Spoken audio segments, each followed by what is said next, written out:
And you know what? They did it all. No thanks to you, because you weren't here. I appreciate that, Fiona.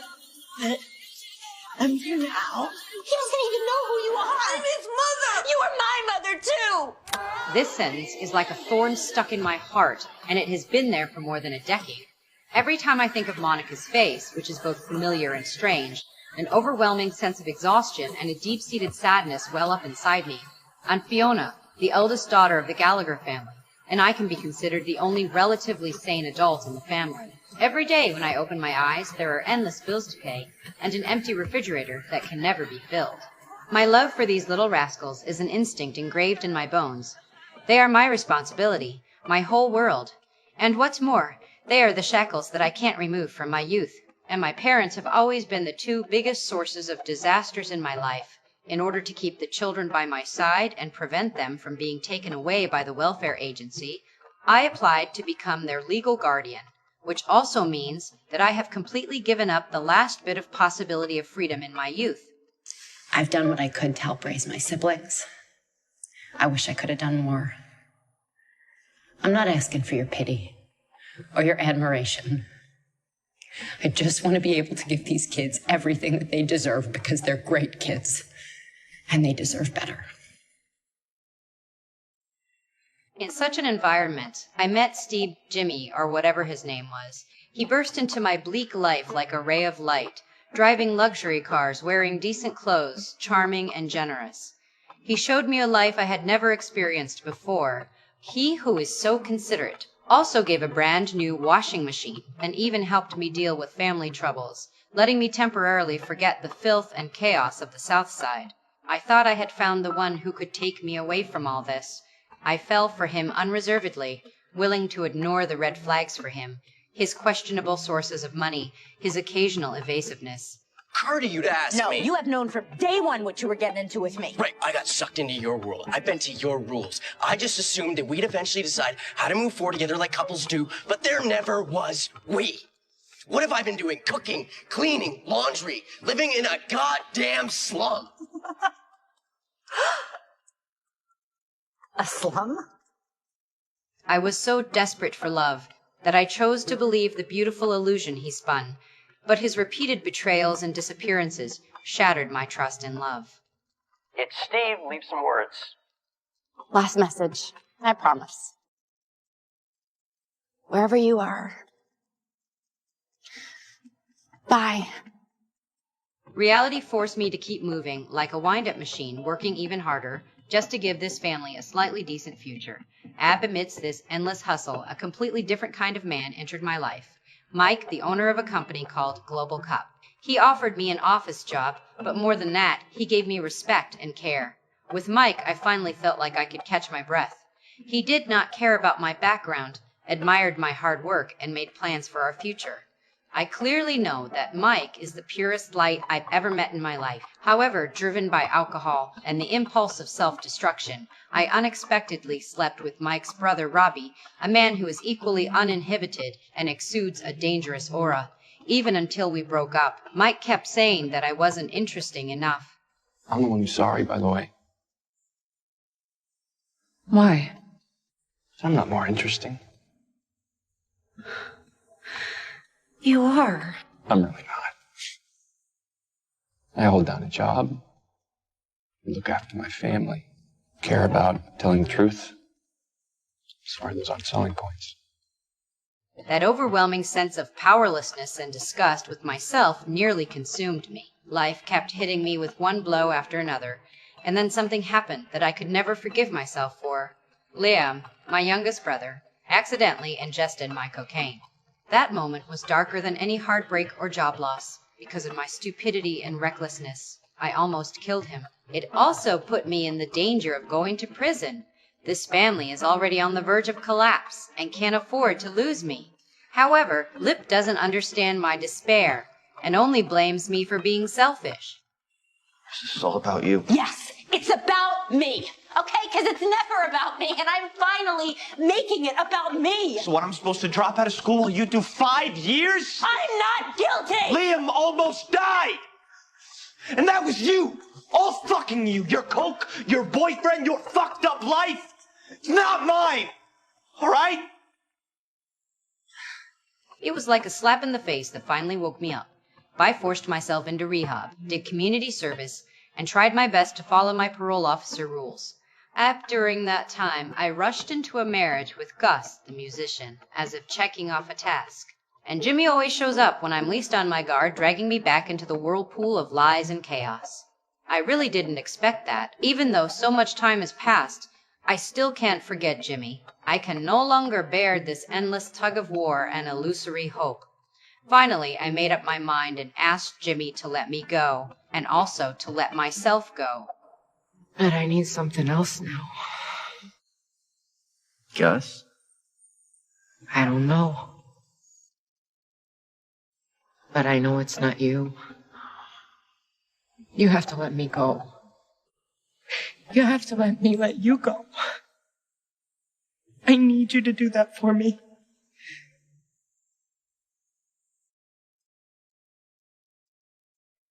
Take care of yourself, Fiona Gallagher. You take care of yourself. Love seems to be nothing but a disaster for me. I don't know what else I can believe in. After a complete farewell to the past, the pie shop has become my only haven. Working at the pie shop started as just a way to scrape by and meet parole requirements. But it was in this unremarkable place that I met Sean. Like me, he carried a past that he didn't want to talk about. There seemed to be an invisible pull between us. In our struggles, we saw each other's shadows, and also the possibility of a new beginning. His calmness and diligence gave me a sense of stability that I hadn't felt for a long time. But he didn't know that I was married before. Oh, you're married. So, you're married. I think I'm in love with you. And I'm pretty sure you're in love with me too. Gus seems like a good guy. Something is going on with us. We both know it. I don't want to be that shithead who's sleeping with some nice guy's wife, okay? I've been that guy, hiding in a closet. What if Gus and I split up? Don't do it because of me. My betrayal of Gus is like the song he wrote for me, with every note ruthlessly exposing my despicability and wretchedness. When Sean proposed to me, I said yes. At the moment when I put on the wedding dress, I almost believed that happiness was truly within my reach. Then, on the goddamn wedding day, that piece of shit Frank dropped the bomb. Sean had been using the whole time. How many hits did it take you this morning? How many did you think it was going to take you to get through all this wedding shit? Is that true? Oh, he's junkie through and through, your husband-to-be. I'm surprised we're not better friends, Sean. We have so much in common. At that moment, all my hopes and all my longings vanished into thin air in an instant. There I stood in my white dress, the whole goddamn room staring as my fairy tale wedding turned into a circus act. Fiona. Take care of yourself, okay?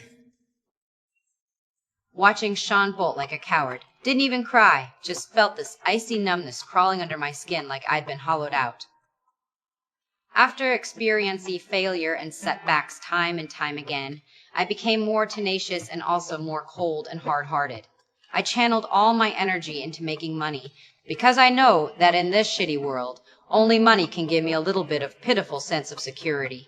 To this end, I convened a family meeting and told everyone that I had a new life plan. Because I have a plan for my life. And I can't do it if I'm getting a call every 5 minutes about one of you. And just so we're clear, I am just as likely as anyone else in this family to make something of myself. And it's about time you got that, you arrogant shit. I started to think and act like a real, successful person. Life seems to be finally moving in a positive direction, but peace is always short-lived. Before long, another surprise came. Monica died. Completely withdrew from our lives in a way that was not at all unexpected. Around the time of the funeral, Frank actually tried to sugarcoat Monica's departure, saying that her soul was free and that she loved us. Listening to his blatant distortion of the truth, the anger and grievances that had been pent up for more than 20 years burst out instantly. I was 9! 9! And taking care of you. Taking care of all of us. I was in 4th grade, dragging your ass, passed out, in from the yard, so you wouldn't freeze to death. Staying up all night with Ian when he had chicken pox. I washed Carl's shitty diapers.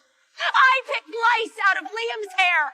And I was here when Debbie got her first period, not Monica. Me. After this outburst, I've become more and more like Frank, willing to do whatever it takes for personal gain.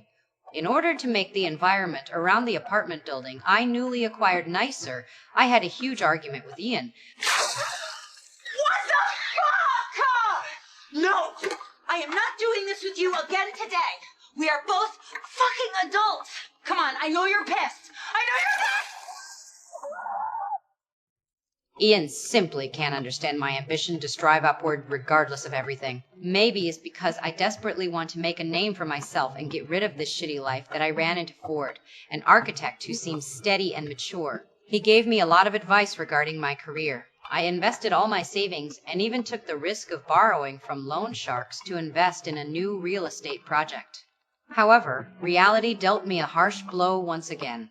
Not only did Ford deceive me emotionally, but he also had a family of his own. Is Ford here? I got this, Patty. Said Patty was your mother. I'm his wife. Oh, I'm such a fucking idiot. Take your fucking hands off my car! Fiona! To make matters worse, my investment failed, and I was left with a huge debt. Overnight, I went from a female boss with a promising future to hitting rock bottom once more. I lost the laundromat and the apartment building. I don't even have a fucking place to live soon. Debbie, the little girl who once needed my care, has grown into the new backbone. She manages everything with an almost cold-blooded efficiency. Debbie gave me an ultimatum. Jesus! The bills are under my name now. That water you're using, we're paying for that. So until you repay us what we've been paying you for the last 3 months, plus your share of rent for the last 3 months, plus what it costs for me to get shit turned back on, I don't really feel like sharing my water with you. In the very home that I once risked my life to protect, I have actually become a tenant who has to pay to stay. It feels like being stabbed by the person closest to me. And Li Pu is the same. I don't know what's wrong with him. He actually told me to get out just for an outsider. I'm his sponsor. You just got my sponsee fucking drunk. He didn't say he was your... 100 days! He was sober! I'm sorry. I didn't know. No, he didn't care enough to know. Listen to me. I want you out of this fucking house. I've completely lost control during this period. I started drinking heavily, more seriously than ever before. I became acerbic and irritable, like a wounded beast lashing out at everyone around me who tried to get close. And my life has completely lost its direction. When I thought I would completely sink and rot in this quagmire, I never expected that it would be Frank who finally woke me up, and in an extremely ironic way. You're a bad drunk.